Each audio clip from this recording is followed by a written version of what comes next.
Waitress posed as a bride to shield the mafia boss's daughter at the festival, the family's offer after midnight. Gullhaven was a city that never slept. It just changed its noise.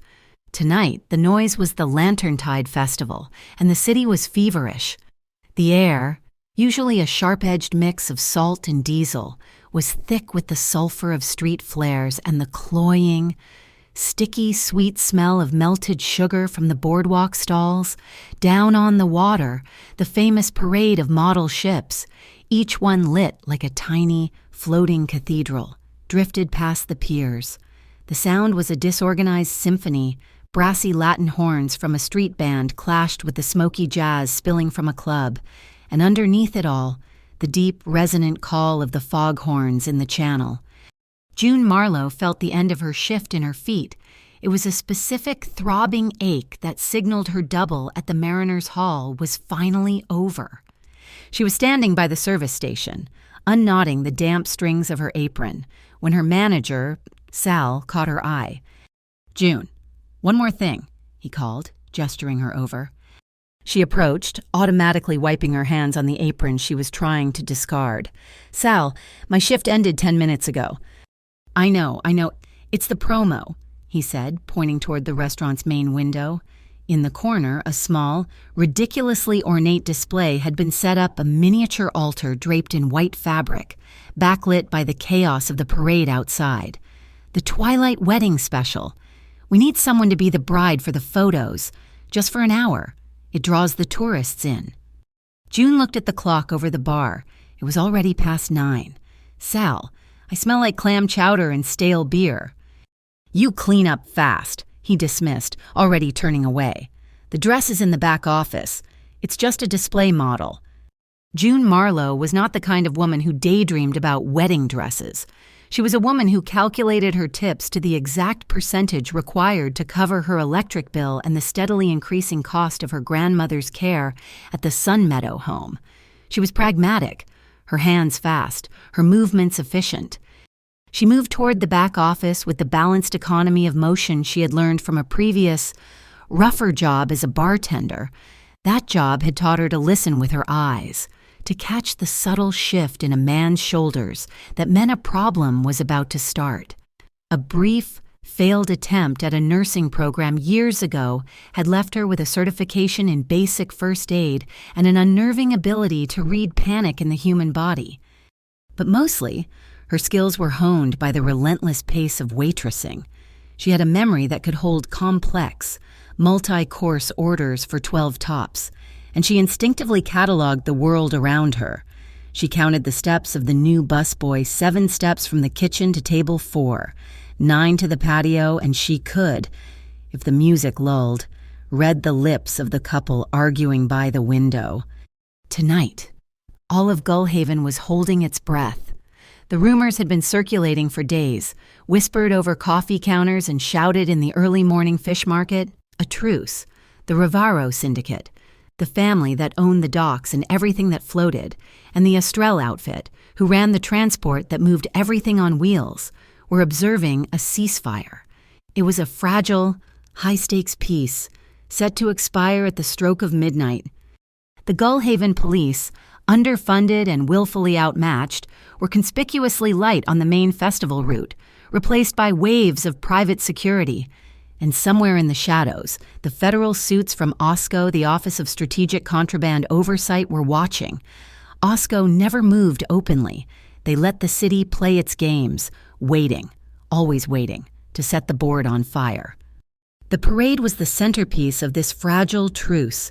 In a stunning display of confidence, Cassian Rivaro, the man who was the harbor, was allowing his daughter, Mira Rivaro, to ride the lead float. It was a statement of power. June pulled the display dress off the mannequin.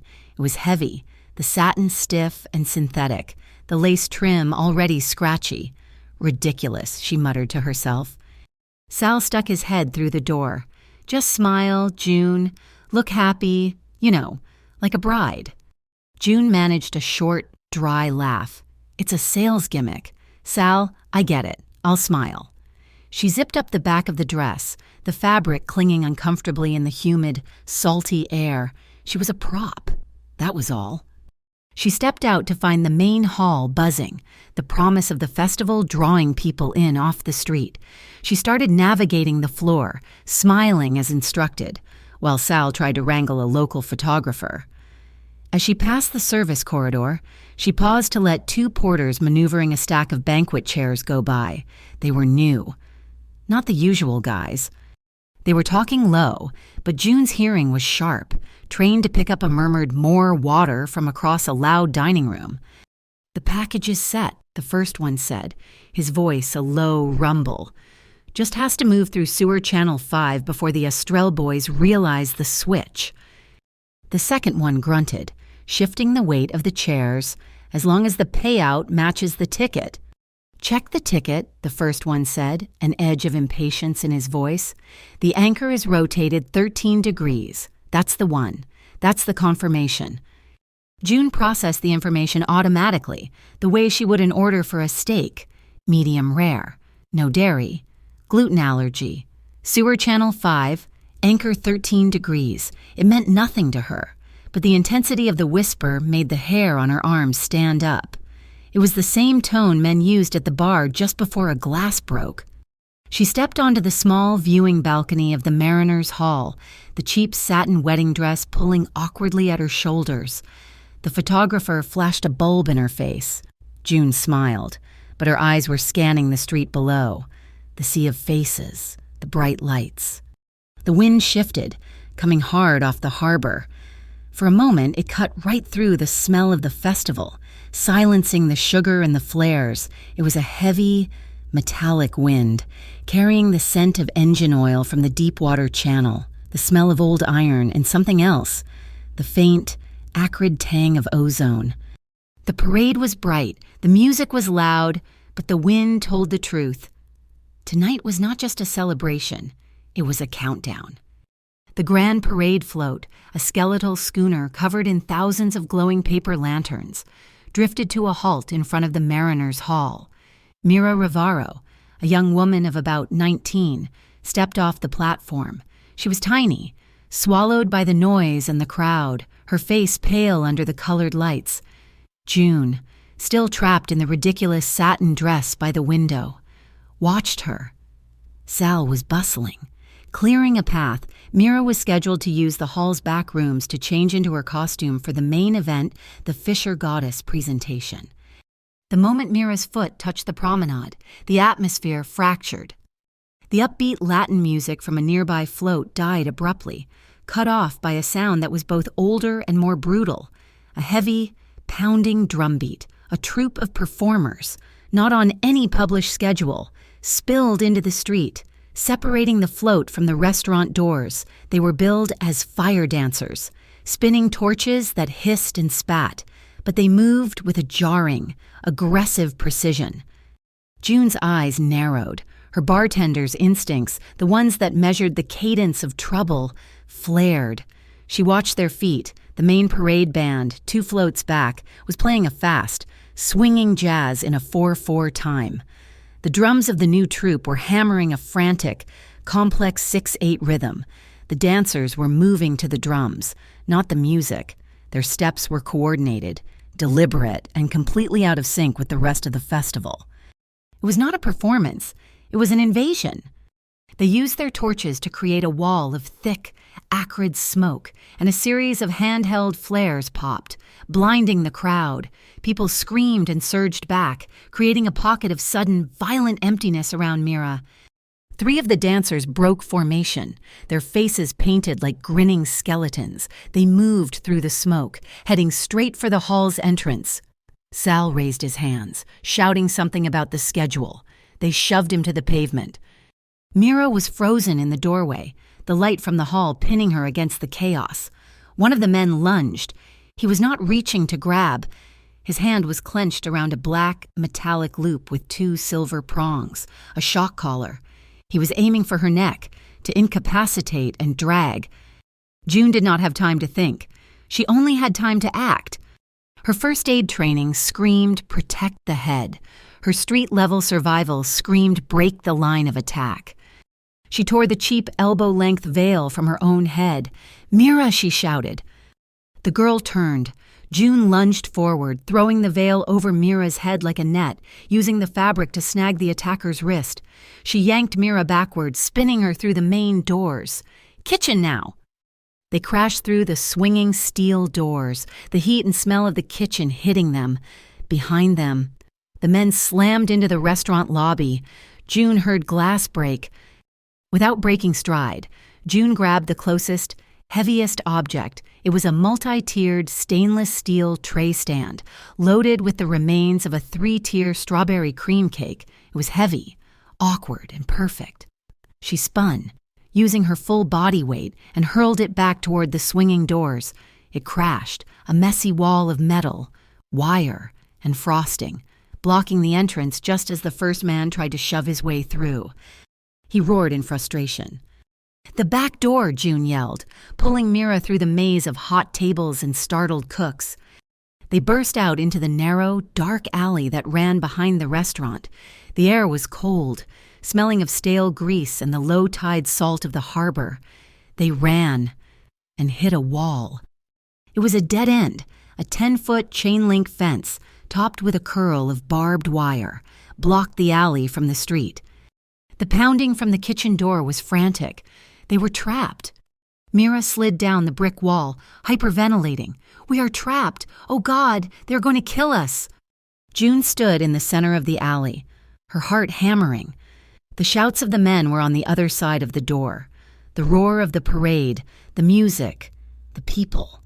The safety was just 20 feet away, on the other side of the fence. They were looking for a girl in a float costume. They were not looking for a bride. "Get up," June said. Her voice was sharp, cutting through Mira's panic. "We cannot." "Get up." June grabbed Mira's hand, lacing their fingers together. Tight. "They are looking for a target. We are going to be a spectacle." She smoothed the front of her own satin dress. She adjusted the veil she had somehow managed to keep hold of, fixing it back on her head. Her hands were shaking, but her movements were sure.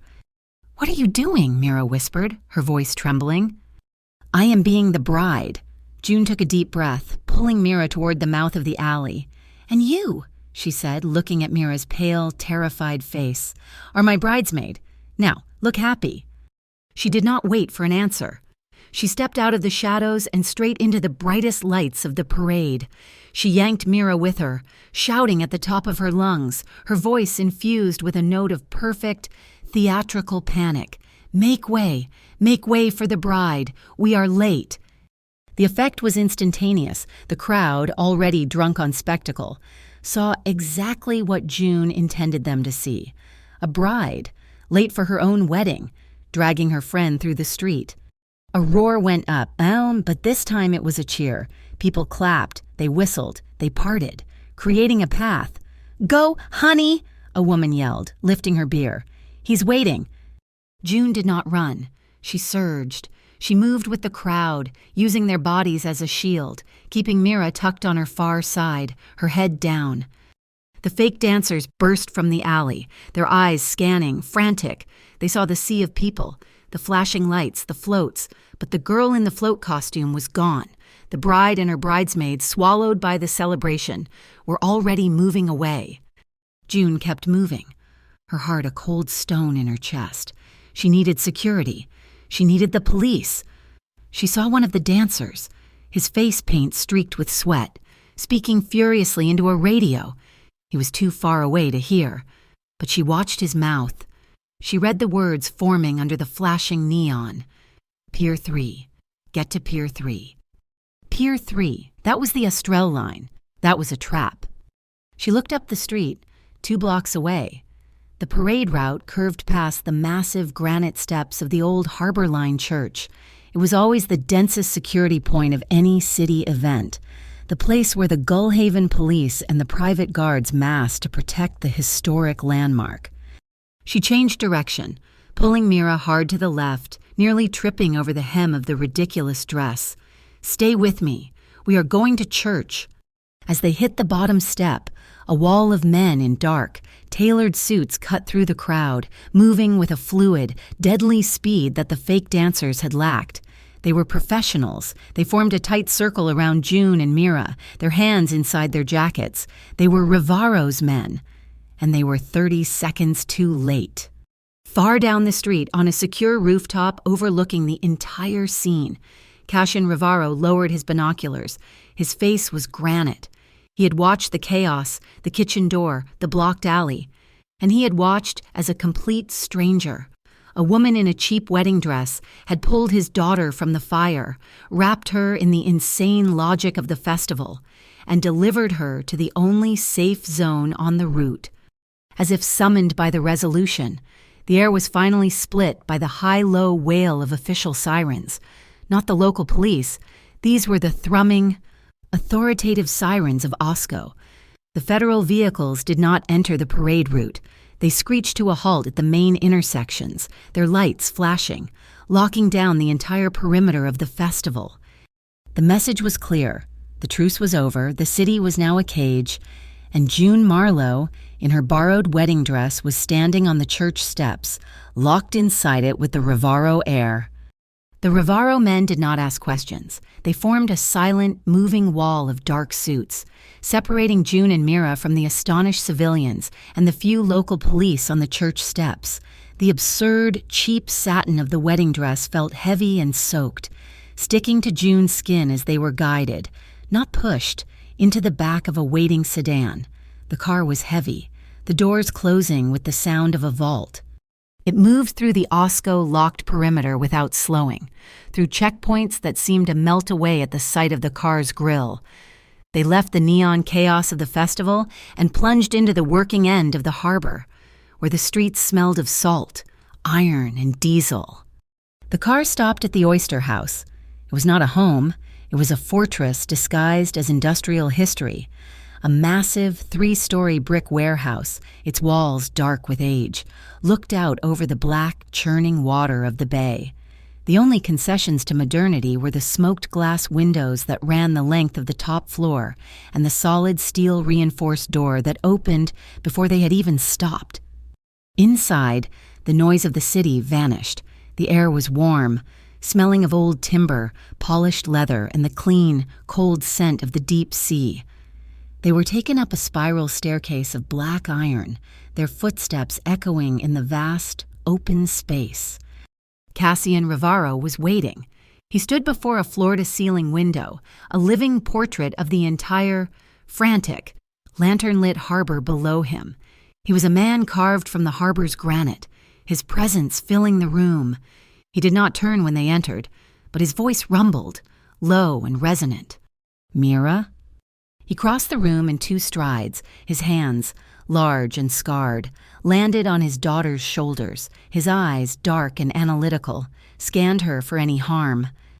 "I am fine, Papa," Mira said, her voice small. "I am fine. She saved me." Only then did Cassian's gaze shift. It landed on June, a heavy, physical weight. His eyes took in the cheap satin, the veil askew, the perspiration and street grime on her face. He was assessing her, cataloging her, weighing her. "My daughter is correct," he said. The words were simple, factual. "You saved her life. My family is in your debt."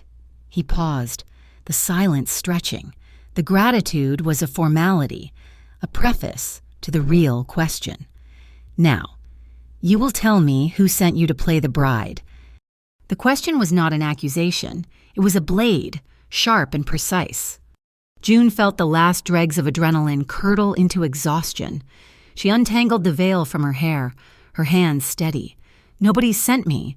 Mr. Rivaro, I'm a waitress at the Mariners' Hall. My manager had me wear this." She plucked at the satin, for a promotional photo, a gimmick to sell wedding packages. Cassian's expression did not change. A remarkable coincidence. "A terrible shift," June countered, her voice hard. She was tired, not intimidated. "When those men attacked, we were trapped in the back alley. The fence was locked. They were breaking through the kitchen door." She held his gaze. "I made a choice. They were looking for her, the girl from the float. They were not looking for a bride late for her wedding. The only way out was to use the crowd." Mira stepped forward. her hand finding June's. "It is true, Papa. She threw the veil over my head. She pulled me, and she shouted for people to make way. They cheered for us." A flicker of something, not a smile, but an easing of the granite softened Cassian's eyes.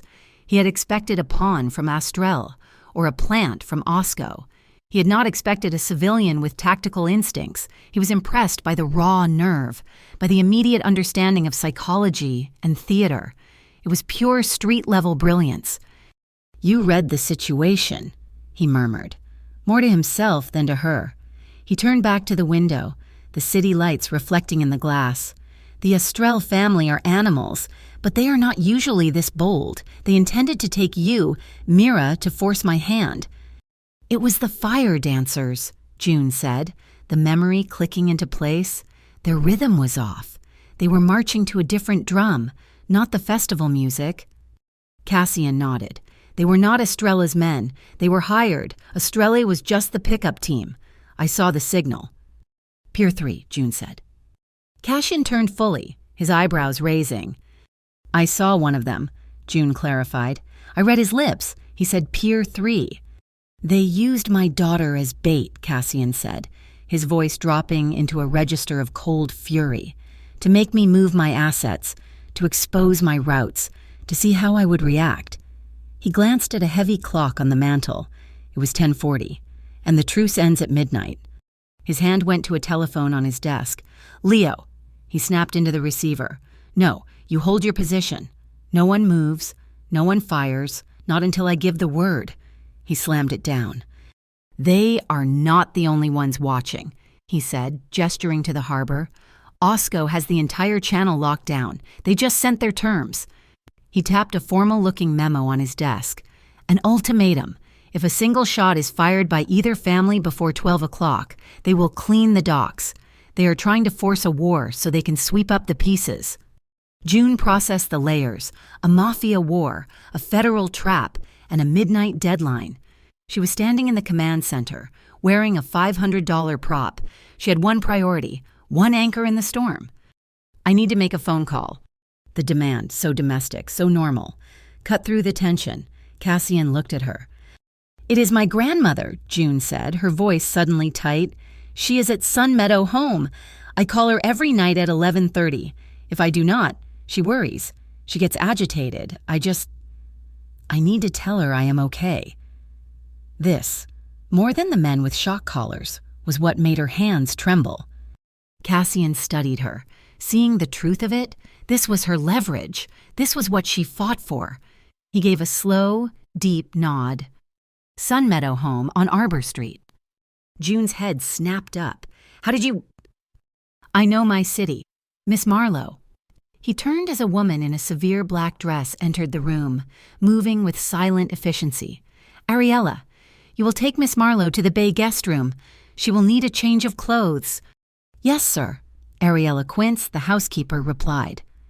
"And Ariella," Cassian added, "place 2 men at Sun Meadow Home. Full protection. Effective immediately. I want them to be invisible. We are protecting the resident, not alarming her." The guest room was a large, beautiful space, its windows looking directly over the dark water. It was quiet, safe, and June knew without checking that the door was guarded. She was a guest, but she was not free. After Ariella left, June sat on the edge of the bed, the stiff dress crackling. She made the call, forcing her voice into a warm, calm register, telling her grandmother that the festival was beautiful, that work was fine, that she loved her. After she hung up, she finally let herself collapse. She peeled the dress off, desperate to be out of it. As she did, something sharp dug into her wrist, caught in the cheap lace cuff. She pulled it free. It was a paper drink ticket from the Mariners' Hall, snagged from a table when she had run. She had not even noticed it. She looked at the logo. It was the restaurant's anchor, but it was tilted at a sharp, unnatural angle. She remembered the words of the porters in the hallway, the whisper she had filed away. "The anchor is rotated 13 degrees. It was not just a drink ticket. It was a key. It was the code. Ariella returned with a tray. It held not clothes, but a single glass of water and a plain, dark silk robe. June was standing by the window, holding the small, tilted anchor drink ticket, when the door opened again. It was not Ariella. It was Cassian. He entered the room, and it seemed to shrink, the air becoming denser. He had removed his suit jacket, in his shirt sleeves, with his cuffs rolled back. He looked less like a CEO and more like what he was, a man who worked the docks with his hands long before he owned them. "Your grandmother is safe," he said, his voice a low, quiet statement of fact. "My men are in place. They are invisible." June did not turn from the window. "What does that mean? Mr. Rivaro, safe from what? From you?" "From Estrell. From Osco. From the chaos your actions tonight have pulled you into." He walked toward her, stopping a few feet away. "You are no longer just a waitress who wore a prop dress." "I did not ask for this," June said, her voice flat. "I just wanted to finish my shift." "You did not. And yet, here we are." He looked at the clock on the wall. It was 11:15. "In 45 minutes, the truce ends. The festival will be over, and this harbor will become a war zone. Estrell will move, Osco will move, and I," he said, "will move." "What does this have to do with me?" "You, Miss Marlowe, are my only solution," he said, "which brings me to the offer." He let the words hang, a heavy, deliberate silence. "I am making the family's offer after midnight." June turned, her eyes holding his. "I'm not family, and it is not yet midnight." "A technicality," Cassian said, a ghost of appreciation in his voice. "There is a ceremony, part of the lantern tide. It is old, older than this city, the vow before the sea. It is a symbolic promise of peace and prosperity, made by the harbor families. It is scheduled for 15 minutes past midnight." "A ceremony is not going to stop men with shock collars." "No," he agreed, "but tradition will. The vow is a sacred truce, by harbor law, which is the only law that matters here. The participants of the vow are granted absolute, untouchable passage. No business, no violence, no interference can touch them, especially," he paused, "the bride." June's stomach went cold. "You want me to do it again? To go back out there? To be the bride?" "Yes. You will stand with me at the Harborline Church, and you will play the part you played so well tonight. You will be the Rivaro bride, and as long as you are, Estrell cannot touch you, or Mira, or me, without breaking a law so old it would turn every family in this city against them. They will not dare." "That is your offer. You want me to be a target, a human shield." "I am offering you a new life," he said, his voice dropping, "in exchange for your performance, for this 1 hour of your life. The Rivaro Harbor Trust will assume all financial responsibility for the Sun Meadow home, effective immediately. The cost of your grandmother's care, her medical bills, her comfort, all of it, for the rest of her life, will be our responsibility. You will never have to calculate a tip again. You will be free." It was a perfect, brutal calculation. He had found her anchor, the one thing she valued, and he had put a price on it. June looked down at the drink ticket in her hand, the tilted anchor. A key. She thought of her grandmother's paper-thin hands, of the bills that piled up, of the constant, grinding fear of her next shift, her next rent check, and now this man was offering to wipe it all away for a performance. "If I do this," June said slowly, her voice quiet but clear, "I am not your prop. I am not your shield. I am your partner." Cassian's eyebrows rose. "You believe Estrell was set up. You believe those men were hired. I agree." She held up the drink ticket. "This is a key. The anchor is rotated 13 degrees. It is a code. The men who took the chairs at the restaurant, the ones who were not your men or Estrella's, they were using this. They were talking about Sewer Channel 5. Cassian was completely still, his focus on her total. "I am a waitress. Mr. Rivaro, I have a good memory. I see the details. I know how the back of house works. I know how vendors cheat, how they move products, how they cover their tracks. That is how your harbor works. Is it not a big, dirty restaurant? "What is your condition?" he asked. "I want access, right now, to every order slip, every vendor invoice, every kitchen schedule, every work roster for the entire Lanterntide Festival. All of it, the porters, the ice delivery, the linen service. If I am going to walk into a trap, I am going to know who built it." He looked at her for a long, heavy 10 seconds. He saw the steel under the exhaustion. She was not asking for protection. She was demanding ammunition. "Ariella," he called. He did not raise his voice, but the sound cut through the house. The housekeeper appeared instantly. "Bring Miss Marlowe the festival ledgers, all of them, and my personal files from Corsair Dockworks." "Yes, sir." "You will have what you need," he said to June. "But understand this.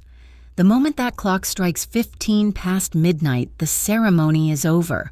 The sacred truce dissolves. Osco will be free to act, and they will use Estrella's chaos as a legal screen to grab anyone they want, including you. You will have your freedom, but we must survive the next hour to claim it." The door opened, and Mira rushed in. "Papa, I'm coming with you. I can help. I can be a lookout." "No," June and Cassian said at the exact same time. June turned to the girl, her voice softer but firm. "You are the target, Mira. Your face is the one they know. The safest place for you is here, with Ariella. Do not argue. We do not have time." Mira looked at her father, who nodded. She deflated, but she obeyed. Ariella returned, not with ledgers, but with a dress. It was not a prop. It was a simple, bias-cut sheath of heavy white silk. With it was a small, delicate mesh of lace. Not a veil, but a screen. "A pragmatic bride," June murmured, touching the fabric. As she changed, Cassian watched the harbor. "We will have to practice," he said. "Practice what?" June asked, stepping out, the silk moving like water around her. "Our signals." He held up his hand. "If I touch my thumb to my palm like this, you do not ask questions, you do not pause, you retreat, you find Ariella's men." He then reached out and, very gently, his fingers warm, closed his hand around her wrist. The contact was electric, a jolt of pure, physical reality. "If I do this," he said, his voice low, "it means we change the route, instantly. We move left, we move right, but we do not continue on the path. Do you understand?" June nodded, her throat dry. He was holding her wrist, his grip firm but not painful. It was not a gesture of control. It was a transfer of information. The ceremony was no longer a performance. It was a survival exercise. The ledgers, invoices, and rosters were not delivered in a neat stack. They were dumped on the long, polished mahogany table in the center of the room. It was a mountain of paper, a blizzard of details. It was, to June, a language she understood perfectly. She did not sit. She moved around the table, her hands flying, sorting the paper into piles with the speed of a seasoned card dealer. Cassian stood by the fireplace, watching her, a glass of water in his hand, untouched. He was a man of broad strokes, of force, and of will. He was watching a woman who lived in the margins, in the subclauses, in the fine print. "I am not just a waitress," she muttered, repeating her own words, her mind racing. "It is a big, dirty restaurant." Her brain was on fire, connecting the disparate facts, the tilted anchor, 13 degrees, Channel 5, the fake porters. "The anchor is the code," she said aloud, her voice sharp. "But the tilt is the key. 13 degrees. It is not a rotation. It is an instruction, a coordinate. It is a specific bay or a specific hatch." She grabbed a manifest from the pile. "Corsair Dockworks. They are a vendor. I have seen their trucks at the hall. They deliver ice and specialty linens." "They service the entire harbor," Cassian said, his voice a low rumble. "Clean, as far as we know." "No vendor is clean," June shot back, not looking up. "They just have good accountants." She flipped through the Corsair invoices. "Here, an order for 200 pounds specialty ice block form, and another, 40 units strawberry pastry, and another, 100 units strawberry pastry, all going to different maintenance hatches. Hatches 3, 9, and 12. She looked up at him, her eyes bright with a cold, clear logic. Who orders 40 strawberry cakes for a sewer junction? Mr. Rivaro, this is not food. It is a label. It is a shell for another product. This is how they move the real package. Before he could answer, she found a price list, a laminated sheet with codes. She ran her finger down the list. MIB, $80 a pound. She tapped the paper. What is MIB? Mint basil, Cassian said, stepping closer. An herb order for the festival kitchens. June shook her head, a small, tight smile on her face.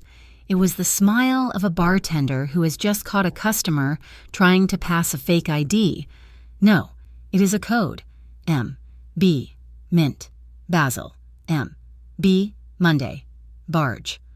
Cassian went still. The barge schedule is public. The Monday barge is not due until next week.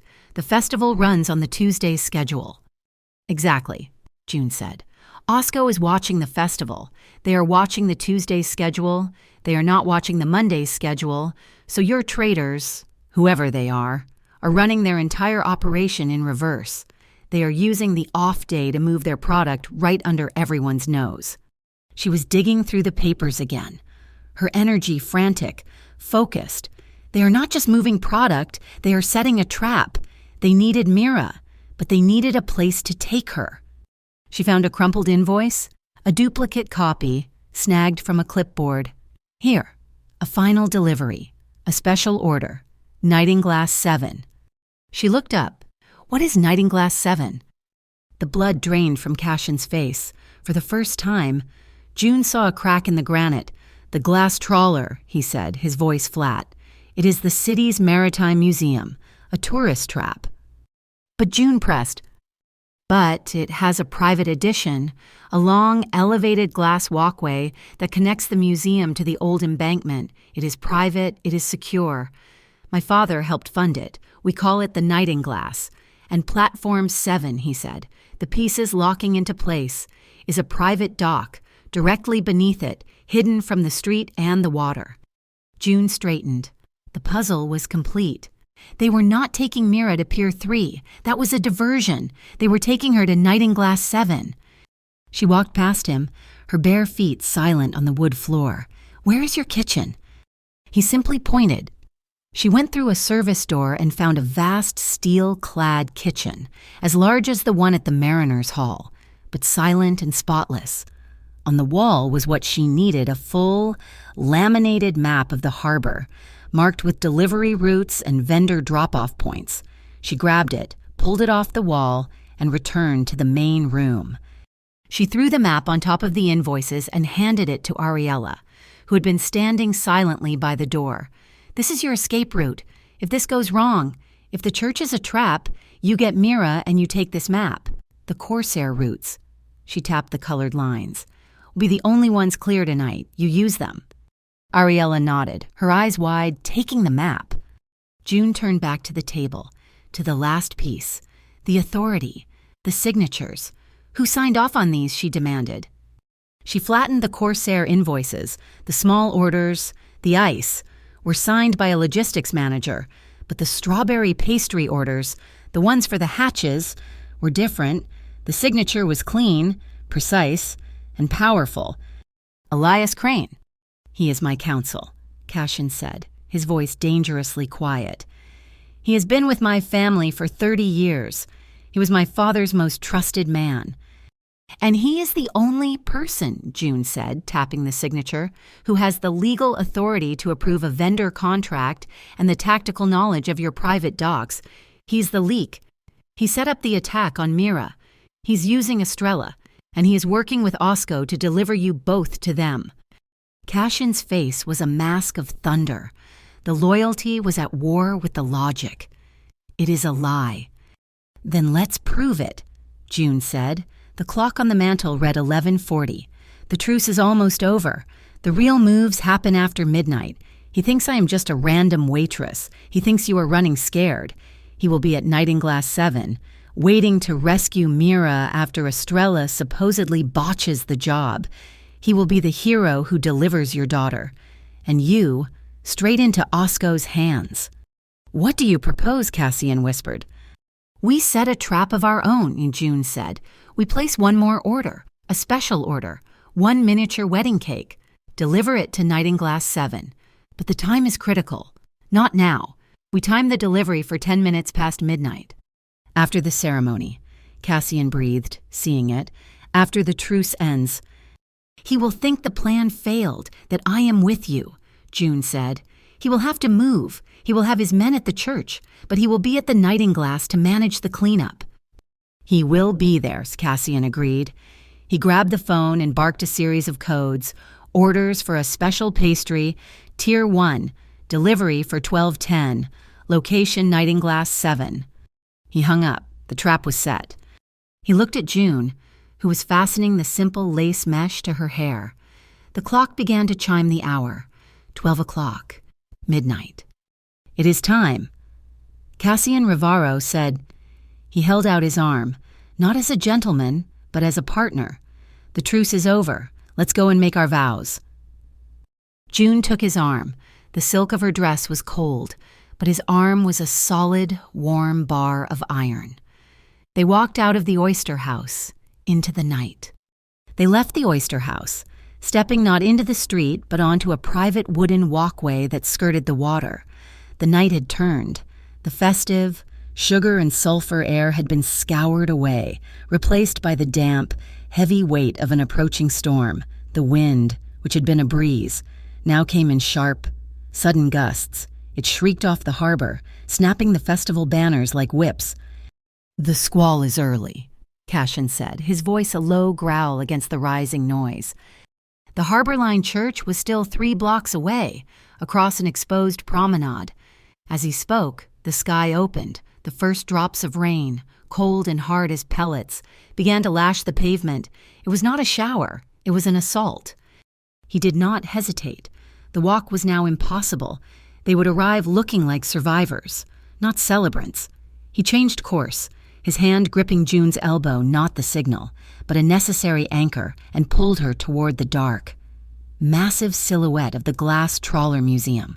Tucked beside its granite foundation, invisible from the main street, was a small, dark structure. It was not a house, but a boathouse, its walls made of thick, reinforced glass. Cassian pushed the heavy door open. Inside, it was instantly, shockingly silent. The roar of the wind and the sea was reduced to a deep, drumming vibration against the glass. The room was dark, lit only by the frantic, sweeping lights of the harbor buoys and the distant, blurred colors of the festival. It smelled of teak oil, cured canvas, and the cold, clean scent of the deep sea. "We will wait for the worst of it to pass," Cassian said. He released her elbow, but the warmth of his grip remained. He moved to the window, a shadow against the storm, watching the rain lash the churning water. "We cannot arrive soaked. It would break the illusion." He turned, and the colored lights cast strange, moving shadows on his face. "We must use the time, the vow. It is old, specific. You must say the words exactly, or they will know it is a performance." He began to recite it, a simple text about the sea and the land, about the anchor and the tide, about commitment, but his voice, usually so steady, faltered on the last line. He stopped, his throat tight.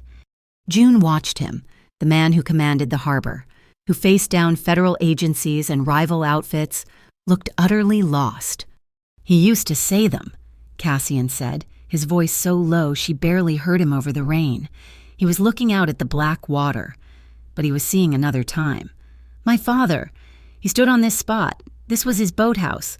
Long before the museum was built, he brought me here during the festivals. He believed in the old ways, in the vow." He turned to her, and the armor he wore, the cold control, was gone. His eyes were unguarded, filled with a raw, ancient pain. "He made me promise I would change this harbor, that I would make it clean." A small, grim smile touched his lips. Not legal, perhaps, but clean, fair, a place that kept its word. He looked down at his own hands, clenching and unclenching, and Elias. Elias was standing right next to him when he made me promise. He heard the vow The betrayal was not just business, it was blasphemy. June felt an impulse she could not name. It was not a pity, it was recognition. This was not a mafia boss. This was just a man, standing in the ruins of his faith. She stepped closer. The silk of her dress whispered on the stone floor. He was wearing a dark vest over his white shirt. The wind on the walk had mussed his hair, and the collar of his vest was slightly askew. "You are going to keep your promise," she said, her voice quiet but certain. She reached up, her fingers light, and straightened the collar. Her thumb brushed the fabric, and beneath it she felt the hard ridge of an old scar, just above his collarbone. It was a small, white line, almost invisible in the dim light. She touched it, a feather-light, instinctive brush. Cassian's breath hitched. He did not move, but his eyes locked on hers. He captured her hand, his fingers wrapping around her wrist, stopping her movement. His thumb traced the pulse point on her skin, which was hammering. He looked at her as if seeing her for the first time, not as a waitress, not as a bride, but as the only other person in the storm. The air in the boathouse became too small. It was charged, electric, thick with the rain outside and the tension inside. He did not pull her. She did not lean away. They moved together, a magnetic pull that had been building since she had read his lips on the street. The first kiss was not gentle. It was a collision. It was desperate, fueled by the adrenaline of the night, the shared danger, the profound betrayal, the ticking clock. It was a kiss of frustration and sudden, stunning recognition. His mouth was hard on hers, demanding, and she met him with equal force, her hand still trapped against his chest, her fingers splayed over his heart. Then, as quickly as it began, the desperation eased. The kiss slowed, deepened, changed. It became a discovery. His hand left her wrist, sliding up her arm to her neck, his fingers tangling in the damp hair at her nape. He tilted her head, and the kiss became searching. A question and an answer, a drowning man finding air. June's other hand came up, resting on his shoulder. She wound her arms around his neck, pulling herself closer, molding her body to his. His other arm found her back, his large hand spreading wide over the thin silk, pulling her against the solid, warm wall of his chest until there was no space left between them. His vest was rough, an anchor in the chaos. The delicate lace mesh on her hair brushed against his jaw. They breathed each other in. She tasted the salt of the harbor on his lips, and he tasted the cool rain on hers. He broke the kiss, but only to move his mouth to her jaw, her temple, his breath hot against her skin. He rested his forehead against hers. They stood like that, in the center of the glass house, the storm raging around them, their breath mingling, their hearts pounding in the same frantic, unsteady rhythm. His hand was a warm, heavy, possessive weight on the small of her back. A nearby clock tower began to chime the quarter hour. 15 minutes past midnight, the time for the vow. "After midnight," June whispered, her voice husky, her eyes still closed. "After this is over, we go back to being strangers, if that is what is needed." Cassian opened his eyes. He looked down at the woman in his arms, the woman who had deciphered his entire world in less than an hour. "No," he said, his voice a gravelly promise. "After midnight, you choose." He held her for 1 second longer, a lifetime in the pressurized silence. He felt the tremor in her hands, and she felt the coiled tension in his shoulders. It was a vow made before the vow, sealed in the eye of the storm. Reluctantly, they separated. The air rushed back in, cold and sharp. June stepped back, her knees weak, but she did not falter. Her face was flushed, her eyes bright, perhaps with the rain, perhaps with unshed tears. She reached up and pulled the lace mesh back into place. Her hands, the waitress's hands, surprisingly steady. Outside, the festival, unaware of the squall or the truce, launched a barrage of paper fireworks from a cannon on the pier. They exploded silently against the glass, a cascade of colored confetti in the rain, a celebration for a war that had not yet begun. Cassian reached down, retrieved his suit jacket from where it had fallen, and shrugged it on. The armor was back in place. He was the boss again. She was the bride. "It is time," he said. He opened the door of the boathouse, and the roar of the wind and the sea rushed in. They stepped out into it, together. The rain had eased to a cold, persistent drizzle by the time they reached the steps of the Harbor Line Church. The ceremony was not inside, but on the wide, wind-swept plaza overlooking the water, just as tradition dictated. The crowd from the festival had thinned, but a core group remained harbor workers, old-timers, and the silent, watchful members of the Rivaro and Astrell families, separated by a 10-yard stretch of wet stone. And Elias Crane? He stood near the front, his expression one of perfect, sober concern. He was the loyal counsel, the stable hand. A small, symbolic altar had been set up. Cassian led June to it, his hand a solid, unmoving presence on her arm. The wind pulled at the silk of her dress, but she felt anchored by his weight. A local dignitary, a man June did not recognize, began the rites in a voice that struggled against the wind. When it was her turn, June stepped forward. The words Cassian had taught her were on her lips, but she gave them her own weight, her own meaning. "We stand between the tide and the land," and she began, her voice carried by a small, wind-buffeted microphone. "And we make our vow." Her eyes scanned the crowd, her gaze sliding past the faces until it rested on Elias. He was watching Cassian, not her. "We promise to honor the anchor," she said, emphasizing the word, "which holds us fast." She was speaking to Ariella, who was listening on a secure line, confirming the escape route. "We promise to respect the backing wind, which guides us home." She watched Elias. He was shifting, his weight moving from foot to foot. He checked his pocket watch. It was 12:17. He was getting nervous. "And we promise," June finished, her voice rising with clarity, "to find the still water." She held his gaze. "Even when the storm rages, we seek the still water." Elias, who had been focused on Cassian, now turned his attention fully to her. His eyes narrowed. He had caught the emphasis. It was too precise. He looked at her, truly seeing her for the first time, not as a prop, but as a variable. He muttered something, a curse. June read his lips. It was clear, sharp, and panicked. "Channel 5, right now."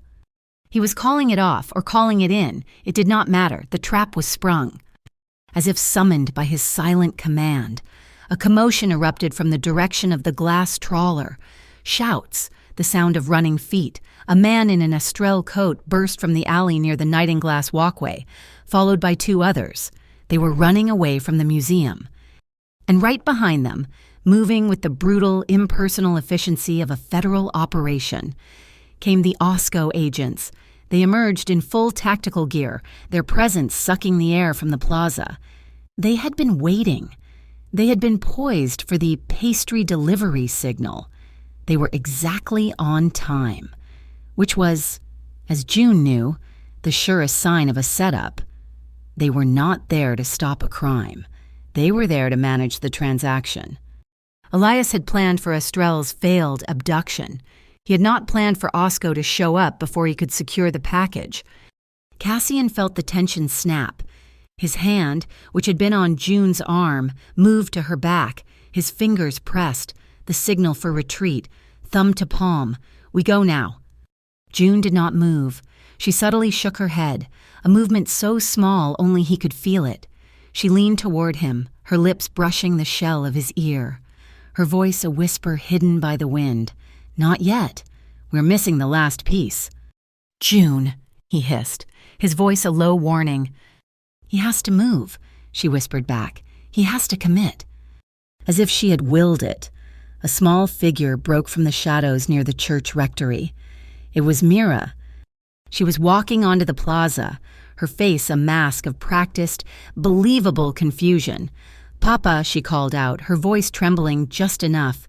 "What is happening?" Ariella said to wait. It was a masterful performance. Mira had refused to be a passive target. She was making herself the bait. Elias Crane saw his opening. The original plan had collapsed. But Mira was here. He could salvage this. He could still be the hero. "Mira!" he shouted, his voice ringing with false panic. He shoved his way through the stunned onlookers, brushing past the OSCO agents. "Get back! It is not safe!" He grabbed Mira's arm. "I will get you to safety," he said, pulling her. "This way. The route is clear." He was not taking her toward the Rivaro cars. He was pulling her toward the alley, toward the old embankment, toward the Nightinglass walkway. The route he knew. The route he had set for the abduction. "No!" Mira cried, digging in her heels, playing the part. It was perfect. Ariella, positioned in a window overlooking the embankment, had a clear shot. The hidden microphone on Mira's coat was live. The cameras in the alley were rolling. Elias was not just rescuing Mira, he was narrating his own treason. His voice, caught on the audio, giving panicked instructions that perfectly matched the Channel 5 and Nightinglass intel. The OSCO team leader, a man with a hard, impassive face, finally moved. He did not go after Elias. He moved toward Cassian. "Mr. Rivaro, for your daughter's protection, we are taking her into federal custody." He was rescuing her, too. "On what grounds?" June said, stepping directly in front of Cassian. The silk dress snapped around her legs. "Ma'am, this is a federal—" "On what grounds?" she repeated. "Under Gullhaven City Charter, Article 9, Section C, all harbor assets, including private families, have right of first refusal on private security. You cannot protect her without his consent. Show me the warrant." The agent stared at her. There was no Article 9. Section C. It was a perfect bureaucratic fiction. It was the strawberry pastry of legal arguments. It was a bluff, and it was brilliant. "I do not need a warrant to secure a civilian in a combat zone," the agent growled. "This is not a combat zone, officer," June said, her voice dripping cold. "It is a wedding ceremony, and you are interrupting." The agent was speechless. He was new to Gullhaven. He did not know the local rules, and he did not know if this insane woman was bluffing. He hesitated. The hesitation was all they needed. Cassian's phone, held in his left hand, vibrated. He glanced at the screen. A single word from Ariella. "Acquired. The audio, the video, the proof." He looked up, his eyes finding June's. A slow, dangerous smile touched his lips. He pressed a button on the side of his phone, a simple command to the sound technician still running the festival PA system 2 blocks away. "You are right, officer," Cassian said, his voice booming into the microphone June had just used. "This is not a combat zone. It is a cleansing." The miniature wedding cake, the bait had arrived at the Nightinglass 7 dock at precisely 10 minutes past midnight. It was the confirmation Ariella needed, and the signal she relayed to Cassian. And it was the exact moment Cassian chose to activate the festival's sound system. His cleansing remark was not just a threat, it was a distraction. His thumb, pressing the side of his phone, had just rerouted the entire audio feed of the Lanterntide Festival. The massive speakers, blocks away on the main promenade, went silent, and then, with a heavy thump of feedback, they switched, slaving themselves to the small, wind-whipped microphone on the church plaza. The plaza was now the largest soundstage in Gullhaven. Elias Crane knew that sound. He had helped design the festival's security protocols. He knew the backup channel. He knew he was trapped. His panic, which had been a cold calculation, now became hot and desperate. He still had Mira's arm in a vice grip. He looked at the plaza, at the OSCO agents who were closing in too slowly, at Cassian, and at the woman in the white dress. He needed an exit. He looked up. The Nightinglass Bridge, the glass walkway that connected the museum to the church roof, it was his private escape route. "This way!" he roared, yanking Mira, not toward the street, but up. He dragged her up the stone service stairs at the side of the church, toward the roof access. "Leo, stop him!" Cassian bellowed to his men. The OSCO agents moved first, but not to intercept. They moved to clear. The team leader barked commands. "Target is moving north. Secure the north embankment, all units. Secure the perimeter. They were not stopping Elias, they were clearing his path, opening the escape route he had been promised. The collusion was naked, arrogant, and happening in real time. A moment later, Elias appeared, high above them, shoving Mira onto the narrow, glass-and-steel bridge. The wind up there was a physical force, shrieking through the cables, making the structure sing. He dragged Mira to the center, a dark silhouette against the storm-lit sky. Rivaro. Elias's voice was thin, ripped apart by the wind. You want her. You want the harbor. Send me the bride. She's the only one I will talk to. Send the bride, and I walk away. He wanted a shield. He wanted the one person Cassian's men would not dare fire at. The remaining crowd on the plaza, seeing the standoff escalate, began to panic, surging toward the exits, blocking the plaza. June raised her voice, not in a shout, but in a command. It was the voice she used at the Mariners' Hall during a triple-booked Saturday night. Back, move back, clear the center against the walls now. She gestured, sharp, broad, slicing motions, not of a bride, but of a traffic controller, a bartender clearing the bar, a paramedic at a scene. The crowd, desperate for direction, obeyed. They pressed back against the buildings, creating a wide, empty corridor of stone directly beneath the bridge. Cassian was at her side, his face a mask of cold, controlled fury. He's too high. Ariella's team cannot get a clean shot. He's exposed, but he has Mira. I will go, June said. It was not a question. He's desperate. He will kill you. He wants the bride, she corrected. Not a corpse. He wants a shield. And he is on a bridge. A bridge has weak points. Cassian looked at her, then up at the structure. He saw it. He slipped his hand into his vest pocket, the same pocket he had touched in the boathouse. He pulled out a small, dark, flat object. It was not a weapon, it was a tool, a thin, curved blade, no longer than his thumb, set in a smooth, worn handle. My father's rigging knife, he said, his voice a low rasp. From the boathouse. You called it a kitchen tool. You know how to use it. He pressed it into her palm. The wood was warm. Her fingers closed around it, and the knife vanished into the folds of her dress. The wind, she said, looking up, her eyes calculating. It is hitting the bridge broadside, the secondary stabilization cables. If one of them were cut, he would lose his footing. The massive clock on the church tower began to groan, the mechanism moving. It was 13 minutes past midnight. I am coming, June shouted, stepping forward. She looked every inch the bride, her dress luminous in the chaos. I am here. I am the traitor. She moved to the side stairs, the ones Elias had taken. June, Cassian said, his voice rough.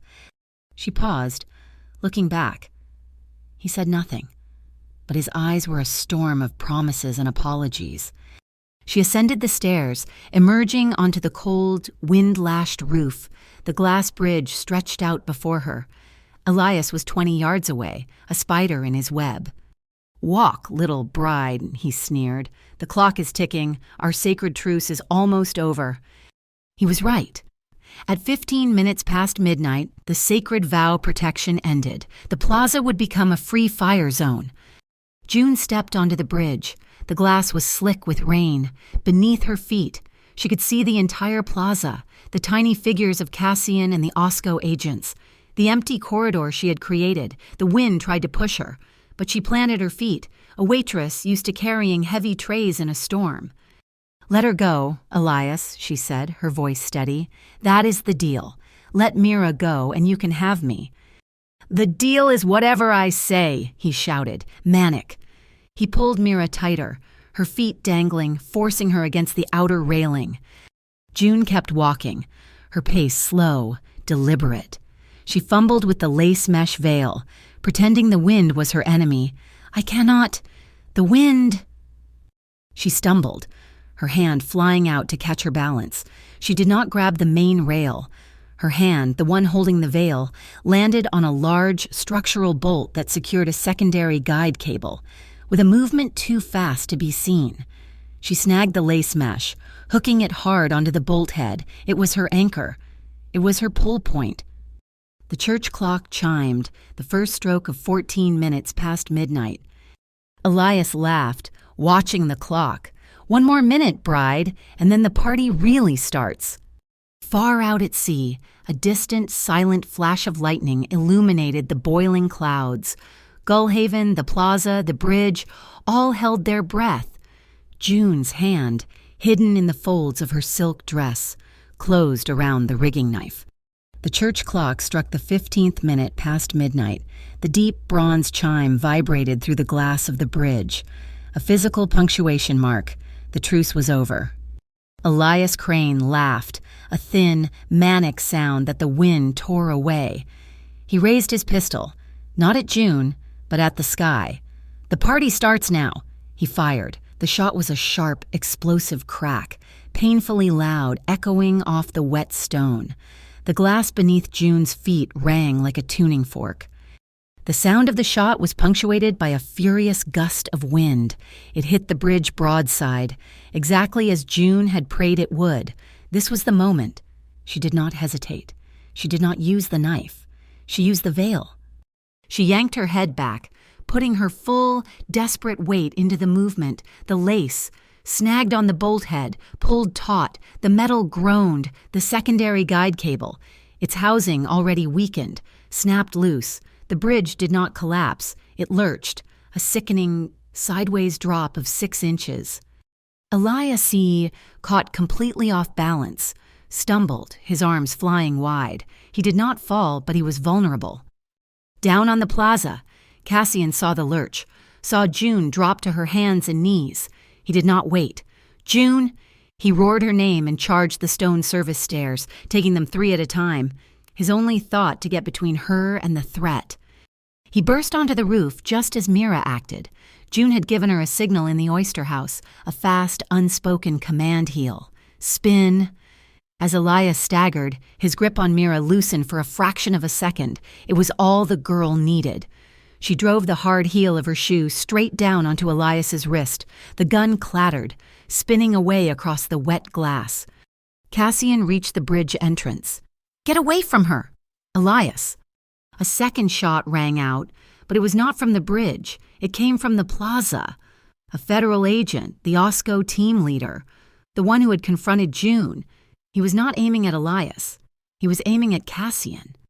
The bullet tore through the sleeve of Cassian's jacket, a white-hot line of pain grazing his shoulder. He grunted, stumbling back a step. The agent was raising his rifle for a second. Clearer shot, a clean finish. "No!" June screamed. She scrambled back from the bridge, sliding on the wet stone, ignoring the gun, ignoring Elias. She grabbed the plaza microphone, the one she had used for the vow, the one still connected to the entire harbor. She held the button. She did not shout for help. She shouted the code. Anchor Stillwater, Channel 5. It was the sequence, the audio key, 2 blocks away. The sound technician at the Mariners Hall, one of June's bartender friends, slammed his hand down on the play button. A massive hiss of static, and then Elias Crane's voice. It was recorded, filtered, but unmistakable, booming from every festival speaker in Gullhaven. "So, the Astrel bait at Nightinglass. OSCO moves in at 12:10. We rescue the girl. We pin Rivaro for the firefight." The plaza went dead silent. The OSCO agent froze, his rifle half raised, his face a mask of horror. Then, a second voice, colder, more official. The OSCO team leader. "Nah." A clean finish. "We take the harbor, we take the girl. And Cassian Rivaro is just a casualty of a rival war. We box the whole harbor by sunrise." The crowd pressed against the walls, erupted. They were not screaming in fear. They were roaring in rage. Phones were out, recording the OSCO agents' faces. Across the plaza, the Astrel family contingent, who had stayed to watch the chaos, went still. They, too, had been played. They were the designated patsies. "Stand down!" a new voice shouted from the OSCO ranks. A younger agent, his face pale, stepped forward. "Captain Lutz, sir, I will not fire on civilians. I am standing down." He lowered his weapon. Several other agents, seeing their commander's treachery broadcast to the city, did the same. The federal front had shattered. On the bridge, Elias was cornered. The recording was his death warrant. He lunged, ignoring June, ignoring Cassian. He grabbed Mira, his last shield. He dragged her toward the edge, toward the dark, swirling water below. June still had the knife. She had one shot. She did not throw it at him. She threw it at the heavy braided rope of a festival flag hanging from the bridge superstructure. The small, sharp rigging blade bit deep. The rope snapped. A massive canvas banner, the Gullhaven anchor, dropped, falling between Elias and the plaza, a perfect, sudden curtain. "Mira, drop!" June yelled. She grabbed the fire extinguisher mounted by the church door, twisted the pin, and unleashed a thick white fog of carbon dioxide. The bridge, the roof, everything vanished in a cold, suffocating cloud. Through the fog, June moved. She found Elias by his cursing. He was blind, choking. She did not hit. She locked. It was the barback hold, the one used for unruly drunks, wrist, elbow, shoulder, leverage. She slammed his arm against the rail, her weight trapping him. Cassian was right behind her, his left arm useless, his right hand pure iron. He grabbed Elias's other hand, the one clawing at Mira, and secured the weapon.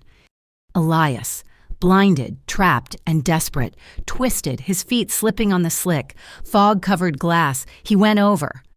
He did not fall. The flag line, the one June had cut, snagged his ankle. He dropped 5 feet, then stopped, dangling, upside down, swinging over the plaza, a human pendulum exposed to every camera, every eye. Mira was safe. She scrambled back into Cassian's good arm. The recording finished. The plaza was silent, except for the wind and the sound of Elias weeping. The OSCO team leader, his face gray, barked one final order. "Tactical retreat, all units, pull back, now." The federal agents dissolved into the night. The harbor, for a moment, held its breath. Then, from the boats, a single foghorn sounded. Then another. The model ships, their parade ruined, began to light their flares. The crowd, the harbor folk, began to cheer. June stood, shaking, the empty extinguisher at her feet. The fog cleared. Cassian was there. He let Mira go, and she ran to Ariella, who was emerging from the shadows. He looked at June, said nothing. He just opened his good arm. She fell into him. She buried her face in his chest, her hands gripping his vest. He held her, his hand in her hair, his chin resting on her head, holding her as if she were the only anchor in the world. The paper fireworks, forgotten, exploded overhead, a silent shower of confetti in the rain. He was warm. He was real. She pulled back, just enough to look at him, her hand on his chest, his shoulder. The white silk of her dress, where she had been pressed against him, was stained, a dark, spreading crimson, seeping into the lace of the veil still snagged in her hair, the violence and the vow. Married in a single brutal stain, the traitor was exposed, the harbor was safe, but the night and the choices that came after midnight were far from over. The dawn over Gullhaven Pier was a quiet gray apology. The chaos of the Lanterntide Festival had been washed away by the squall, leaving the air smelling of clean, cold salt and damp wood. The fishing boats, which had been silent witnesses, now chugged out of the harbor, their engines a low, steady heartbeat returning the city to its rhythm. Cassian sat on the top step of a wooden pier, not far from the oyster house. The sun was not yet visible, but its light was turning the undersides of the clouds a pale, bruised purple. His left arm was bound tightly in a sling, his white shirt from the night before replaced with a dark, fresh one, the top buttons undone. The bandage was a stark white against his skin. June found him there. She had changed out of the silk dress, back into her own simple clothes from the mariner's hall, but her hair was still damp from the rain. She sat beside him, not too close, leaving a foot of respectful, charged space between them. For a long time, they just watched the water. Elias is being held, Cassian said finally, his voice a low rumble. The old families, including Estrella, are demanding a harbor tribunal. They will deal with him.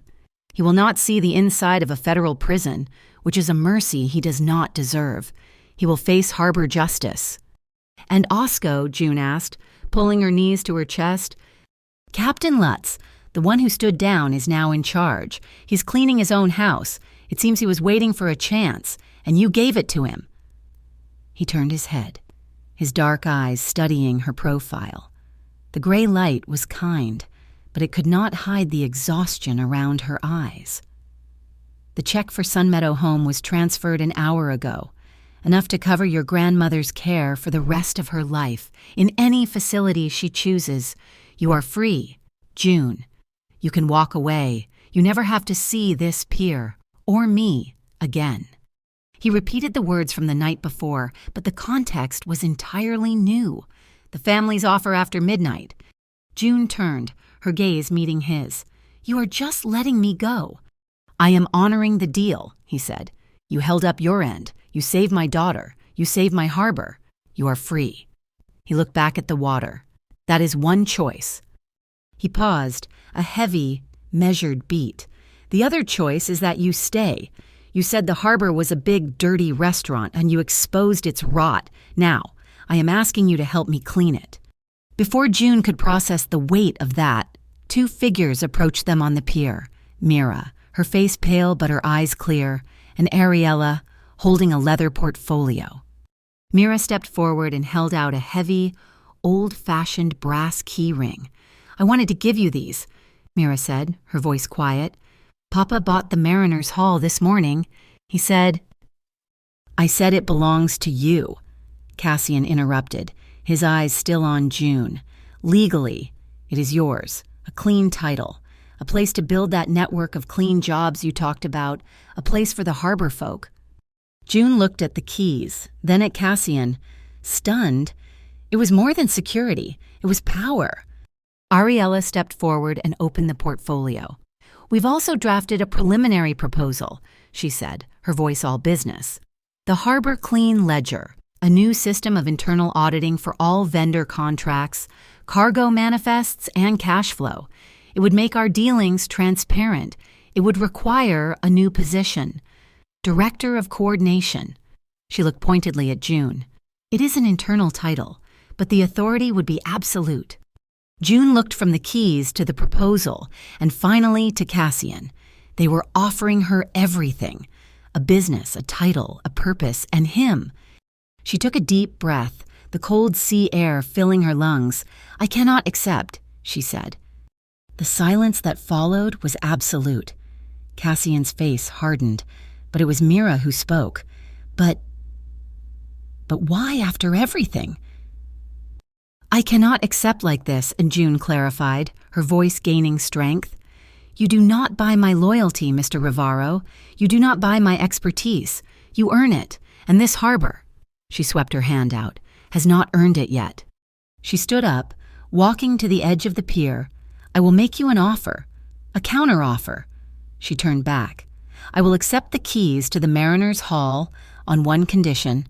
I will take your new title, and I will give you 90 days, a 90-day trial. Cassian rose slowly, his good arm coming to rest at his side. A trial? 90 days, June said, her voice as hard as the iron cleats on the dock. For you, for the harbor, we implement the ledger, we clean the vendor lists, we create the jobs, we do it my way, with full transparency. And if, at the end of 90 days, I see that you are serious, that this harbor is truly getting clean, I will stay. And if not, he asked, a ghost of a smile playing on his lips. If not, she said, I keep the Mariners' Hall as my severance, and I walk away, and you never see me again. He closed the distance between them. He stood in front of her, the dawn light breaking over his shoulder. He did not smile. He looked at her with a raw, profound respect. Deal, he said. He held out his right hand, the uninjured one. She did not take it. Instead, she looked at his hand, then at his face, and she stepped in. June Marlowe initiated the kiss. It was not the desperate, frantic collision in the boathouse. It was slow, deep, and deliberate. It was a choice. Her hands came up to frame his face, her fingers gentle on his jaw. His good arm, his right arm, snaked around her back, pulling her flush against him, holding her with a possessive, gentle strength. It was a kiss of promises, of negotiations, of sealed pacts. His lips were warm, a stark contrast to the cold morning. She felt the steady beat of his heart under her hands. He held her, and she let herself be held. Just as the first, brilliant ray of sun broke the horizon, painting a line of gold across the water, they broke apart. They did not move far. They rested their foreheads together, their breath mingling in the cold air. She was the first to step back. She picked up the keys from the railing. "I have to open for the morning shift," she said. Cassian nodded. "I have a harbor to run." She walked away, her back straight, not looking back. Far in the distance, the Astrel boats were returning to their docks, a silent retreat. Elias Crane was facing the justice of the tides. And June was walking toward her new restaurant. She reached the Mariner's Hall, the keys cold in her hand. She paused at the door. From her pocket, she pulled the small, torn piece of lace mesh, the prop veil that had become a tool of survival. She did not throw it away.